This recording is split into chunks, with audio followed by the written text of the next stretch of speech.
Assalamualaikum warahmatullahi wabarakatuh dan salam sejahtera. Cikgu nak ucapkan kepada semua murid tahun 6 beta. Jadi terima kasih cikgu ucapkan kerana kamu semua sedang bersedia untuk belajar pada pagi ini.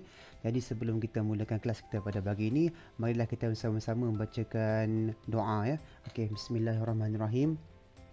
Allahumma aftah alaina hikmataka wanshur alaina min hazaini rahmatika ya arrahman rahimin. Rabbi syrah li sadri wa yassir li amri wahlul 'uqdatam min lisani yafqahu qawli. Amin amin ya rabbal alamin. Jadi untuk pagi ini kita akan mulakan dengan topik kita yang pertama, iaitu topik kita punya bidang ialah nombor dan operasi, dan tajuk kita ialah nombor dan operasi.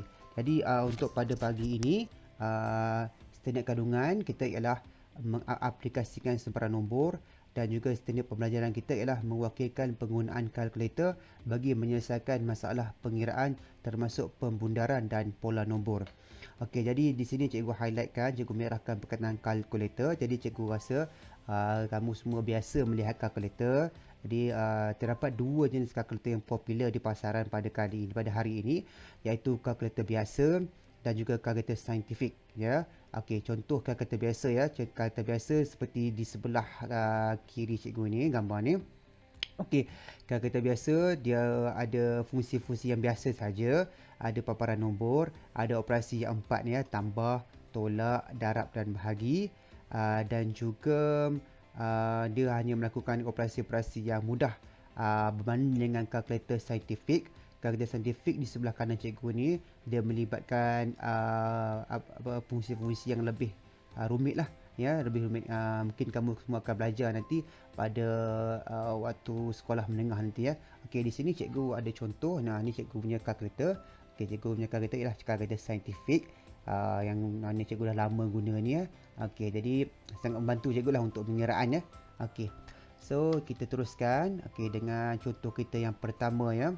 Okey, contoh kita pertama. Okey, jadi kita tengok pada contoh kita pertama. Okey, terdapat jadual jenis kek lapis dan bilangan dieksport. Ada kek lapis, ada keju, ada strawberry, ada masa manis dan juga ada coklat. Okey, jadi untuk keju bilangan yang dieksport sebanyak 752,168.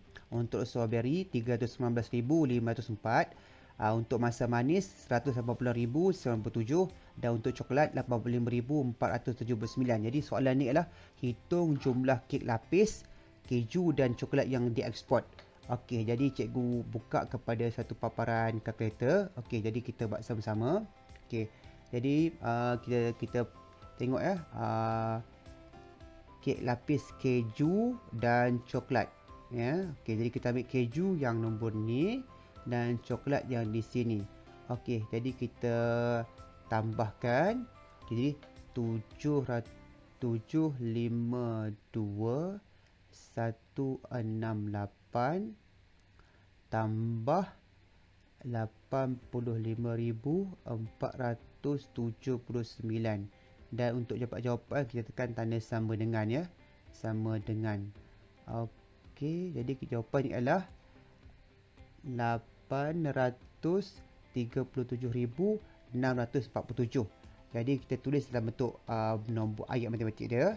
Di 752,168 tambah 85,479, dan hasilnya ialah 837,647. Okey, kita tengok semula betul tak jawapan kita. Okey, betul lah, 837,647. Jadi jawapan kita betul. Okey, itu cara kita menggunakan kalkulator. Jadi kamu boleh cubalah gunakan kalkulator di rumah ya. Okey, sama ada kalkulator yang seperti ini ya, ataupun di siapa yang ada laptop, ada aplikasi kalkulator ya, dah ada di laptop. Dan kemudian kalau yang gunakan smartphone pun ada aplikasi di Google Play ya, boleh download ya, boleh gunakan, boleh buat sama-sama dengan cikgu ya. Okey. Kita teruskan dengan contoh kita yang kedua. Okey. Contoh kita yang kedua ya. Jadi melibatkan dua operasi tolak dan operasi bahagi. Jadi kita tengok ya, 235,620 tolak 1,740 bahagi 60. Okey. Jadi sebelum kita menggunakan kalkulator, sebelum kita masukkan pengiraan dalam kalkulator ni, kita kena tahu satu konsep ya. Konsep yang dinamakan sebagai BODMAS ya dalam bahasa Inggeris. Tapi tak mudah, tak susahlah kita nak faham dalam bahasa Melayu ya. Okey. Jadi apabila kita melibatkan dua operasi, contoh di sini ada operasi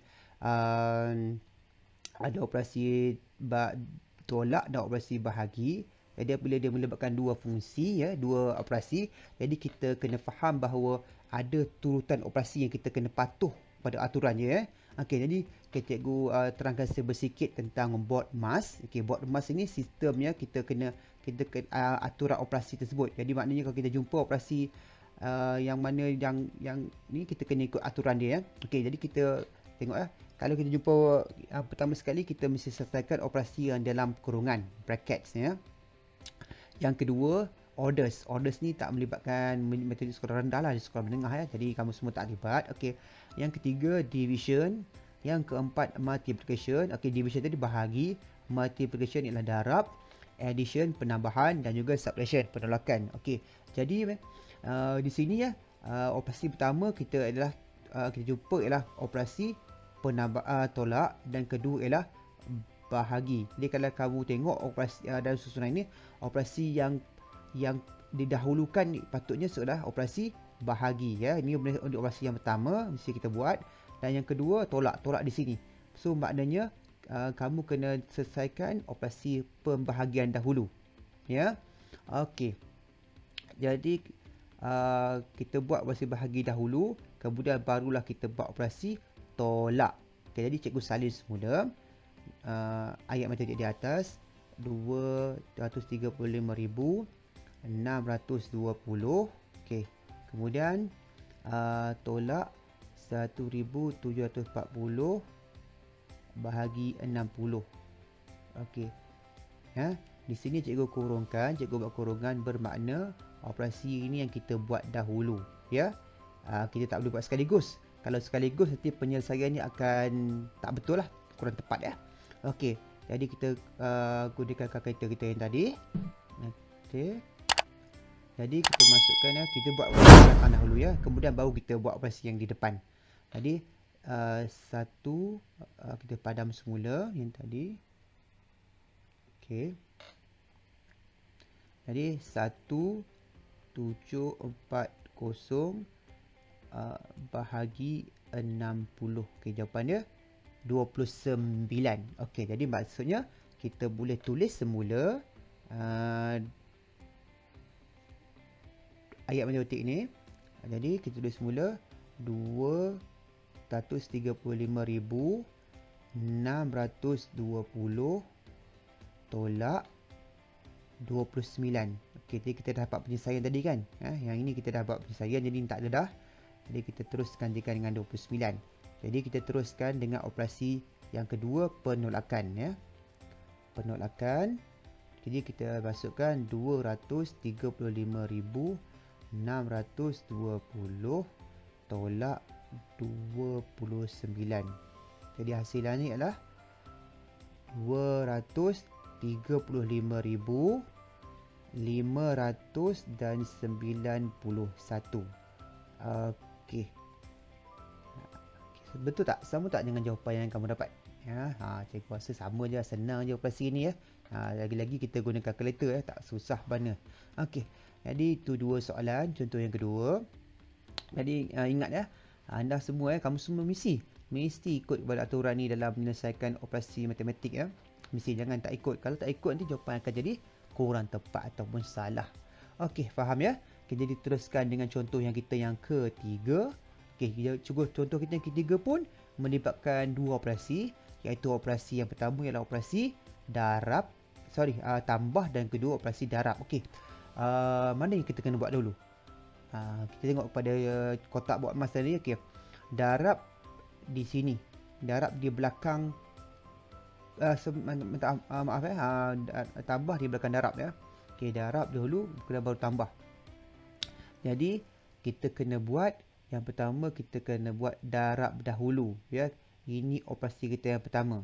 Cikgu kurangkan terus operasi kita yang pertama, dan kemudian baru kita buat operasi kita yang kedua, tambah ya. Okey. Jadi kita selesaikan dahulu yang pertama. Kita gunakan kalkulator.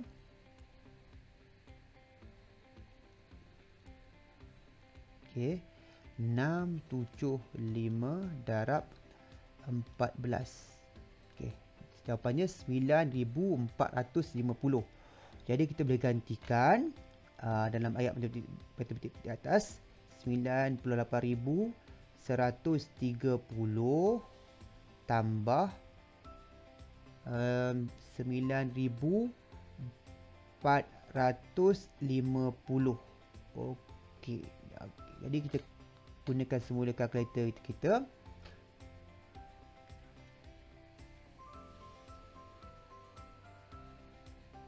Okay, jadi 98,130 tambah 9,450. Okay, kita tekan tanda sama dengan. Jawapannya adalah 107,580. Okey. Jadi inilah jawapan dia. Ya, ingat ya. Perlu diingat ya, kena patuh kepada aturan operasi tadi, buat emas tadi. Okey. Jadi kita teruskan dengan contoh kita yang keempat. Okey, jadi contoh kita keempat. Okey, jadi satu operasi 108,798 bahagi 16, dan jawapannya bundarkan jawapan anda kepada satu tempat perpuluhan, dua tempat perpuluhan. Okey. Jadi kita teruskan. Okey. Kita gunakan operasi pembahagian. Okey, jadi kita gunakan kalkulator kita. Okey. 108,798 bahagi tanda bahagi gini ya, 16. Kita nak sama dengan. Okey, jawapan dapat perpuluhan ya. Okey. Tengok dulu apa yang kita kena buat ya, perpuluhan. Jadi cikgu salin semula. 6,799 perpuluhan 875.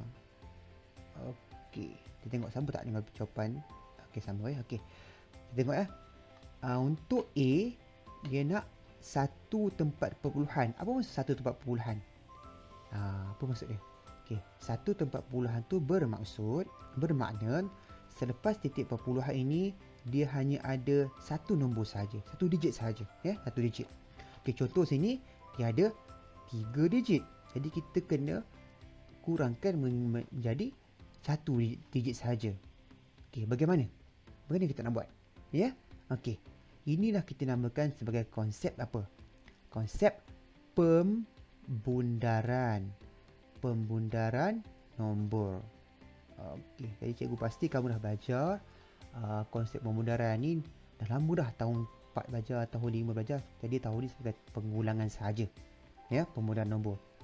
Okey, jadi apabila kita nak bundarkan nombor, kita kena tengok kepada digit mana yang kita kena bundarkan. Okay, jadi kita tengok yang ini satu tempat perpuluhan. Maksudnya kita gariskan satu. Maksudnya kita nak nombor ini saja, satu je. Yang ini tak mau. Okey, jadi kita tengok nombor 8. Okey. Kemudian bila kita dah ada garis nombor 8, kita tengok kepada nombor di sebelah dia. Nombor di sebelah dia. Nombor di sebelah dia nombor apa dia? Nombor 7. Nombor 7. Okey. nombor 7. Ya. Okey, ini nombor 7. Nombor 7 ini lebih daripada 5. Ya, 7 lebih daripada 5. Okey. Ya, digit 7 ni, digit 7 lebih dari 5. 7 lebih dari 5. Betul kan? 7 lebih dari 5. Jadi kita kena tambah 1 pada nombor yang kita tanda tadi. Tambah 1. Okey. Jadi apa jawapan dia? Setelah bundarkan, jawapan dia ialah 6,799. Okey. Perpuluhan. Okey. 8 tambah 1 berapa? 8 tambah 1 9. Okey, 9. Dan selepas tu 0, 0. Ataupun 6,799,9 sahaja. Okey. Inilah maksud dia satu tempat perpuluhan. Selepas titik perpuluhan hanya ada satu digit sahaja. Okey, boleh faham ya? Okey. Ya. Ini A. Okey, kalau B pula, B. Okey, salin lagi nombor sama. 6,799,875. Okey, ya. Jadi di sini dia nak soalan nak jawapan dalam bentuk dua tempat perpuluhan. Maksudnya 2. 1 dan 2. Okey, 5 ni tak nak. Ya. Jadi kita tengok pada 5. Ya. 5. Okey. Oleh sebab dia 5, kena tambah 1.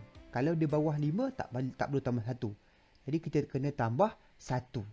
Tambah 1 pada digit 7. Ya, tambah 1 pada digit 7. Cikgu ulang balik ya.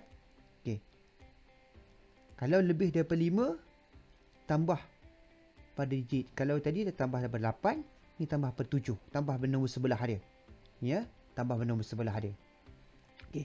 Jadi jawapan ni ialah 6,799 perpuluhan. Okey, 8 kekal.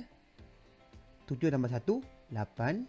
5 tu jadi kosong. Ataupun kita mudahkan jawapan menjadi 6,799,88. Okey, ya. Boleh. Senang aja konsep dia, ya. Konsep dia kita tengok kepada berapa tempat perpuluhan yang soalan tu mahu, ya. Okey. Dan contoh kita yang kelima. Ya, contoh kita yang kelima. Okey, jadi kita baca soalan dia. Apakah kad nombor yang dipegang oleh Sarah bagi nombor polar di bawah? Ya, tunjukkan jawapan menggunakan kalkulator. Okey, ini melibatkan pola nombor ya. Jadi konsep pola nombor ni kita dah belajar masa di tahun 4 tak silap cikgu ya, pola nombor. Okey. Contoh pola nombor ya. Jadi ada situasi sini ada 8 orang murid ya sedang memegang nombor masing-masing ya, dan ada beberapa murid yang nombornya tidak tertera. Okey. Jadi soalan mahukan kamu cari nombor bagi Sarah ya. Jadi apabila melibatkan pola nombor, kita kena faham bahawa kita kena tahu ya, okey, ini pola nombor menaik ke menurun. Cuba kamu tengok ya. Okey, 20,468, nombor yang kedua 40,936 dan nombor yang ketiga 61,404. Okey, jadi dia ialah pola nombor menaik ya. Pola nombor menaik. Sebab nombor dia semakin kita bergerak ke kanan semakin dia besar. Jadi pola nombor tu menaik. Okey, jadi untuk yang pertama kita kena tahu berapakah kenaikan nombor tersebut. Okey, berapa kenaikan dia? Operasi apa kita nak buat? Ya. Kita nak buat apa? Operasi apa nak buat? Okey, jadi kita carilah beza di antara nombor yang bersebelahan ya. Nombor yang antara murid yang pertama dan murid yang kedua. Kita tengok apakah beza nombor dia. Okey. Jadi kita pandukan pada kalkulator tadi. Okey. Kita tengok beza di antara dua nombor tersebut ya. 40,936 tolak 20,468. Okey, kita pastikan nombor kita betul. Kita tekan tanda sama dengan 20,468. Jadi pola dia adalah 20,468. Bermaksud semakin kita bergerak ke kanan, ya. Okey. Okey. 20,468. Jadi nombor tu akan bertambah sebanyak 20,468. Okey. Jadi apabila dia melibatkan pola, pergerakan untuk nombor yang kedua dan pergi ketiga pun akan bertambah sebanyak 20,468 secara seragam. Ya. Di sini pun akan tambah sebanyak 20,468 dan di sini pun akan bertambah sebanyak yang sama 20,468. Sama juga pelajar ke-5 dan ke-6 20,468 dan pelajar ke-6 dan ke-7 pun sama 20,468 dan akhir sekali Sarah okey 20,468. Kita tengok pada kalkulator kita nak pastikan pengenaan kita betul. Okey, betul. Jadi, macam mana kita nak tahu nombor Sarah ni? Macam mana kita tahu? Okey, macam mana? Cuba fikirkan. Okey. Jadi kita tengok kepada murid yang ketiga ni, 1, 2, 3. Okey, ini yang murid yang terakhir ada nombor. Okey, jadi kita kira berapa lompatan, berapa kali lompat baru sampai ke Sarah. Jadi 1, 2, 3, 4, 5. Okey, jadi kita kena tambah nombor ini, tambah nombor A, B, C, D dan E. Okey, kita tambah. Okey, tambahkan. Ataupun dia berurang sebanyak 5 kali kan. Nombor sama dan berurang sebanyak 5 kali, kita boleh buat darab sahaja ya. Jadi 20,468 darab dengan 5 ya.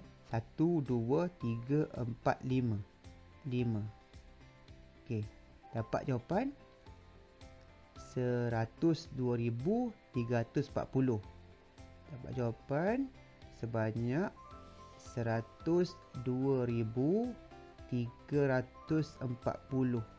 Okey, jadi kita dapat tahu bahawa kita tambahkan 5 nombor 5 pola menaik tu, kita dapat 102,340 dan kemudian kita tambahkan dengan murid yang ketiga tadi 61,404. Okey, jadi kita gunakan kalkulator.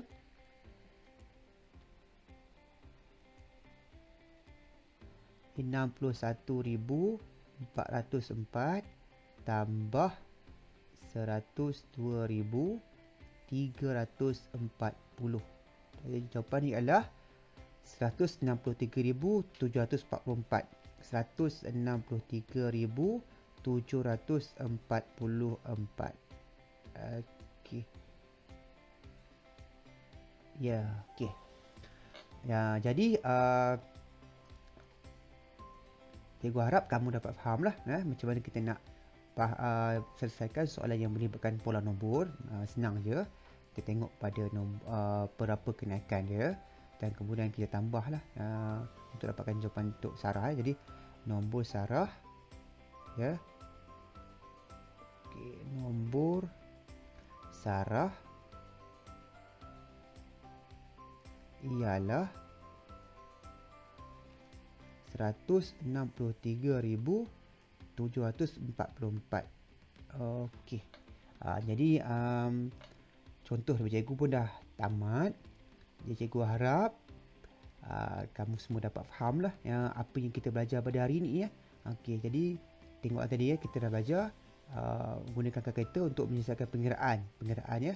Ingat ya, bila melibatkan pengiraan, ingat pada BODMAS ya. BODMAS, jangan tak ikut BODMAS, nanti jawapan tak betul ya. Termasuk pemudaran. Jadi kita dah belajar tadi pemudaran dan juga kita belajar mengenai pola nombor. Okey, jadi kepada siapa yang kurang faham, boleh ulang balik video ni, ulang untuk lebih kefahaman. Dan juga cikgu ada sertakan link soalan dalam bentuk Google Form di bahagian description. Sila kamu semua sila buat untuk lebih kefahaman. Dan juga jangan lupa untuk like, subscribe dan share video ini, dan jika bermanfaat kamu boleh kongsikan dengan kawan-kawan ya. Okey, jadi itu sahaja daripada cikgu. Kita jumpa pada kelas kita yang akan datang. Wabillahi taufiq wal hidayah. Wassalamualaikum warahmatullahi wabarakatuh. Bye bye.